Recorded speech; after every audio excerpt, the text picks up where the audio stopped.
She didn't hold a sign. She didn't chant. She didn't rush the floor. She stood up. That's it. At the most watched political event of the year, the President of the United States delivering the State of the Union address to a joint session of Congress, a woman stood up in the gallery, and Capitol Police arrested her for it. She's a software engineer from Minneapolis. Her name is Aliyah Rahman. She was the invited guest of a sitting U.S. Congresswoman. She told officers she had injured shoulders before they forcibly removed her. She was taken to George Washington University Hospital. She was booked at Capitol Police headquarters, and the charge they hit her with? Unlawful conduct. Up to 6 months in prison, up to a $500 fine for standing up. If nobody in your life is talking about this, that is exactly why this channel exists. Hit subscribe right now so you never miss what they don't want you to know. This is Senate Decoded, and today we're pulling back the curtain on what really happened inside the U.S. Capitol on February 24th, 2026. Tone shifts, storytelling, building. Let's go back to Tuesday night. The House chamber of the U.S. Capitol. Every seat filled, cameras rolling, the President of the United States standing at the podium, delivering his address to Congress and, by extension, to the entire country. The gallery above, that curved row of seats that wraps around the chamber, is packed with invited guests. Members of Congress each get to bring someone. It's tradition. It's symbolic. Guests sit quietly and observe. They're not participants. They're witnesses.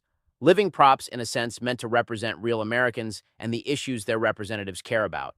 Reppers Ilhan Omar, Democrat from Minnesota, one of the members of the so-called squad, brought Aliyah Rahman as her guest. Now, who is Aliyah Rahman? She's a software engineer. She lives in Minneapolis. And earlier this year, she had a direct encounter with federal immigration agents during what the Trump administration called Operation Metro Surge, a large-scale federal immigration enforcement operation that border czar Tom Homan deployed to Minnesota in January of 2026. We're going to come back to that operation in detail because it is central to this story. But for now, understand this. Rahman wasn't some random protester Omar pulled off the street. She was a constituent, a real person who had experienced firsthand the weight of federal immigration enforcement in her community.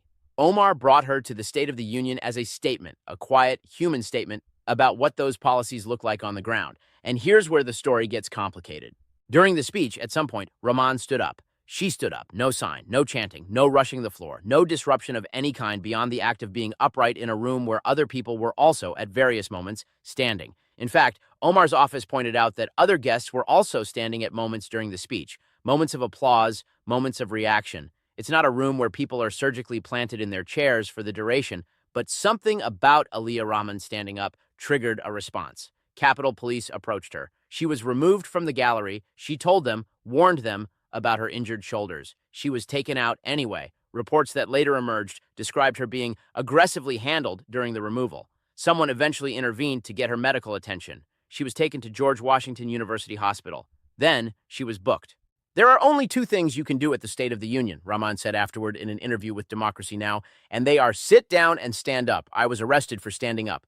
That quote should stop you cold. Let's talk about the charge. Unlawful conduct. It sounds vague. And it is, intentionally. It's a catch-all charge that can be applied to a wide range of behaviors in and around federal spaces and official proceedings. It doesn't require violence. It doesn't require destruction of property. It doesn't even necessarily require any kind of vocal disruption. The penalty? Up to 6 months in prison and a $500 fine. Now let's put that in perspective. 6 months in prison is not a slap on the wrist. 6 months is the difference between someone keeping their job and losing it. 6 months is the difference between someone maintaining their housing and losing it. 6 months is the kind of sentence that can unravel a life, especially for a person who had no criminal history, who was invited to be in that room by a sitting congresswoman, and whose offense was the physical act of standing upright.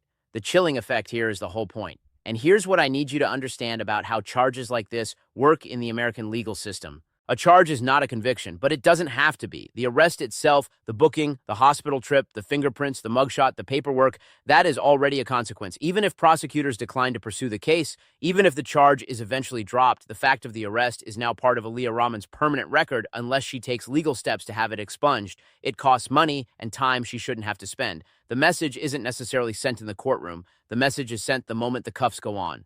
Representative Omar said it plainly.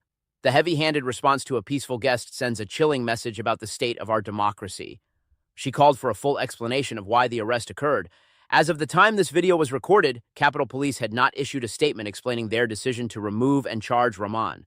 Silence is also a message. Now we need to zoom out. Because this story doesn't begin in the gallery of the House Chamber on February 24th. It begins in Minneapolis, Minnesota in January of 2026. Let's talk about Operation Metro Surge. In late January, the Trump administration, acting on its immigration enforcement priorities, deployed a significant force of federal agents to the Minneapolis-St. Paul metro area. This wasn't a quiet, targeted operation. This was visible. Federal agents from multiple agencies, including ICE and DHS, were on the ground conducting what the administration described as operations to apprehend undocumented immigrants, particularly those with criminal histories. Border Czar Tom Homan, the man President Trump appointed to oversee immigration enforcement nationally, personally traveled to Minnesota.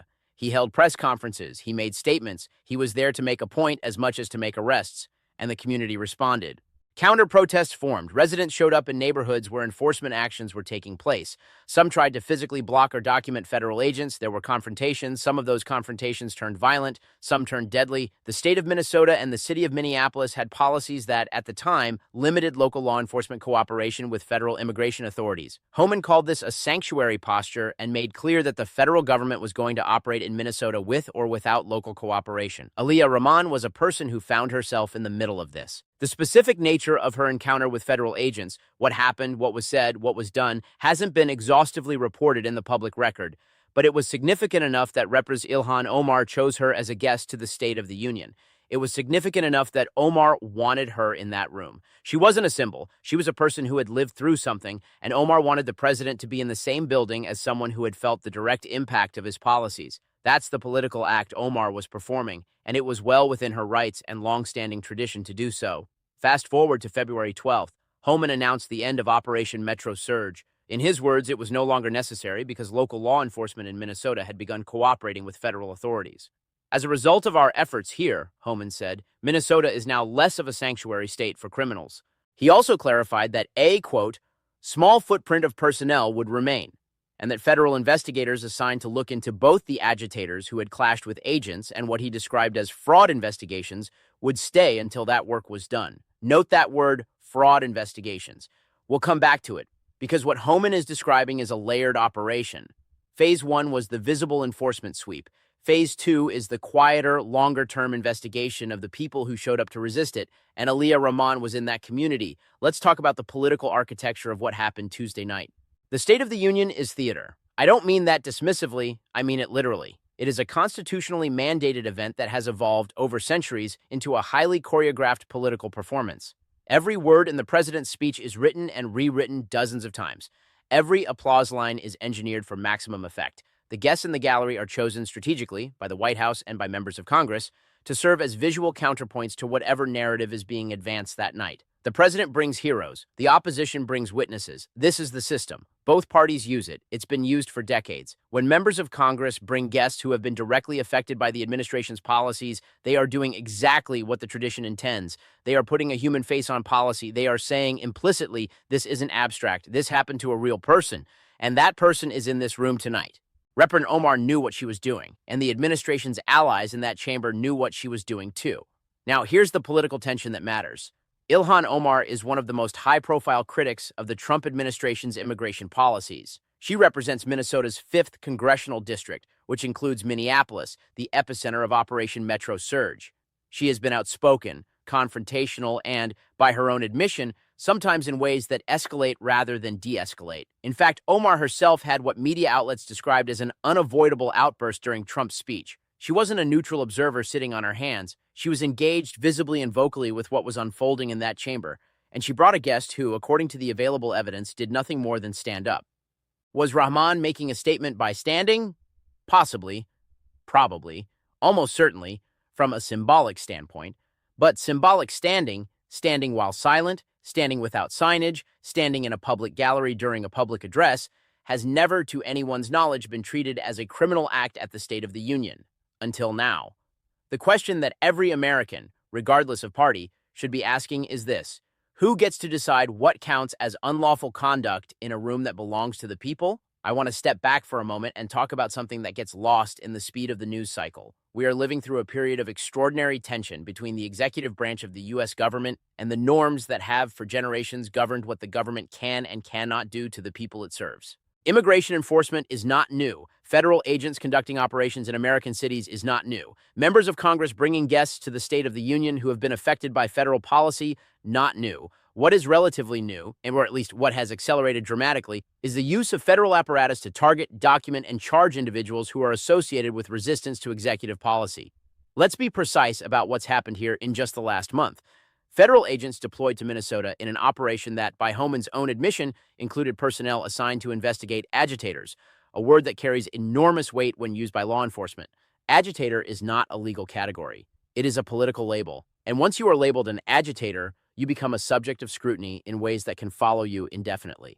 Aliyah Rahman was in that community. She had some encounter with federal agents during that operation. We don't know the full details. What we do know is that she attracted enough attention to become a symbol, first for Rep. Omar, and then, when she stood up at the State of the Union, for Capitol Police.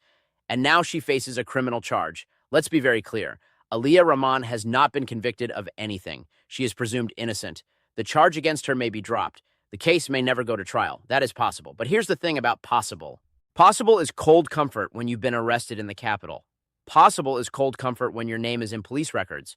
Possible is cold comfort when you have to hire a lawyer, navigate the legal system, and live under the shadow of a charge that could affect your career, your security clearance, your ability to travel, your everything, while also managing the injuries you sustained when officers forcibly removed you from a building where you had every legal right to be. Possible doesn't undo the consequence. And for the thousands of people watching this, people who live in communities that have been targeted by federal enforcement, people who are thinking about whether to show up to a public event, people who are wondering whether standing up will cost them something, that consequence is the message. Sit down, stay quiet, don't make yourself visible. That is an authoritarian message. It should alarm everyone, Democrat, Republican, Independent, Libertarian, or otherwise. The ability to peacefully observe and, yes, even to silently stand in objection to your government is foundational to democratic society. When that is criminalized, even softly, even ambiguously, even just via arrest without conviction, democracy is in a different place than it was before. So where does this go from here? Representative Omar has issued a formal statement calling for a full explanation from Capitol Police. That request is sitting out there unanswered as of this recording. Capitol Police did not respond to media inquiries seeking comment on the arrest. Silence again.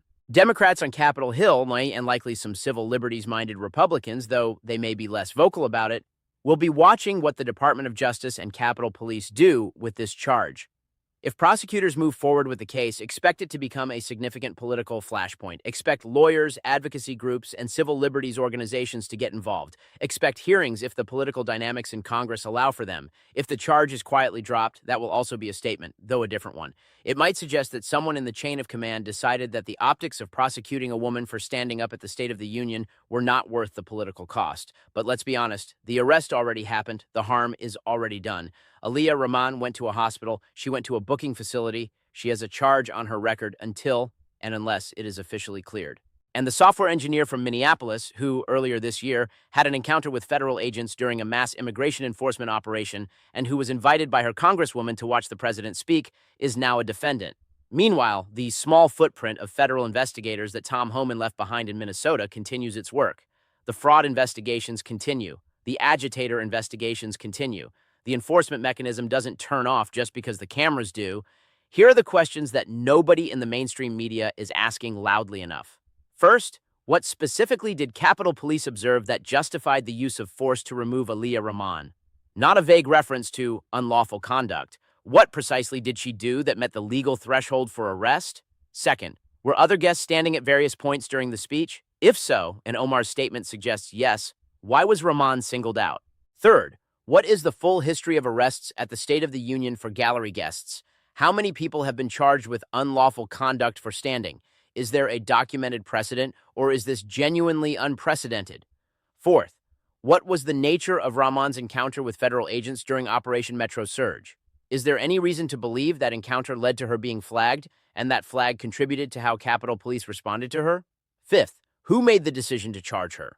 Was it the officers on the scene acting unilaterally? Was it a supervisor? Was it someone higher up in the Capitol Police chain of command? Was there any coordination with the executive branch? These questions matter because they determine whether what happened to Aliyah Rahman was an overreaction by individual officers in a high-pressure environment, which is troubling but potentially correctable, or whether it was something more deliberate, something more systematic.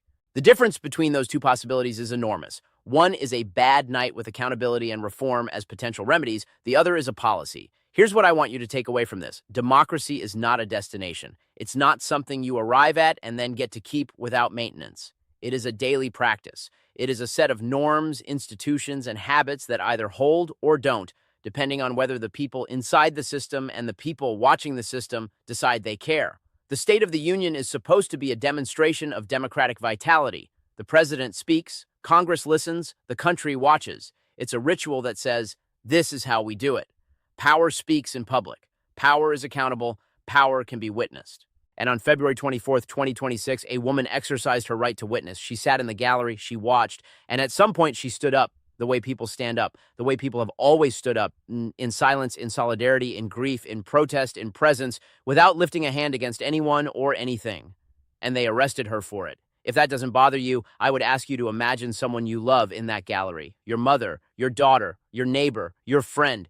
Someone who has been through something hard, who was invited to bear witness to the government that governs them, who stood up because sometimes standing up is the only thing left to do. Imagine them in handcuffs. Imagine them in the hospital. Imagine them facing 6 months in prison. And ask yourself, is that the country you want to live in? Because here's the thing about lines. They don't get crossed all at once. They get crossed inch by inch, case by case, charge by charge, until one day you look back and the line is so far behind you that you can barely see where it used to be. Aliyah Rahman is one case, one person, one charge, but she is also a signal. And on this channel, we pay attention to signals. This is Senate Decoded. Our job, our only job, is to take what is happening in the halls of power and break it down so that you understand it. Not the version they want you to understand, the full version. The version with the context and the history and the questions that aren't getting asked. If this video gave you something to think about, here's what I need from you right now. Share this video. Send it to someone who needs to see it. Post it. Text it. Put it in a group chat. Because the only way this kind of information reaches the people who need it is if the people who found it pass it on. Leave a comment below. Do you think Aliyah Rahman should be charged? Do you think this arrest was justified? I read every comment. This is a conversation, not a broadcast. And if you haven't subscribed yet, what are you waiting for? Hit that button. Ring the bell. This channel is growing because people like you are tired of getting half the story. We give you the whole thing every time. I'll see you in the next one. Stay informed, stay engaged, and whatever you do, don't stop standing up.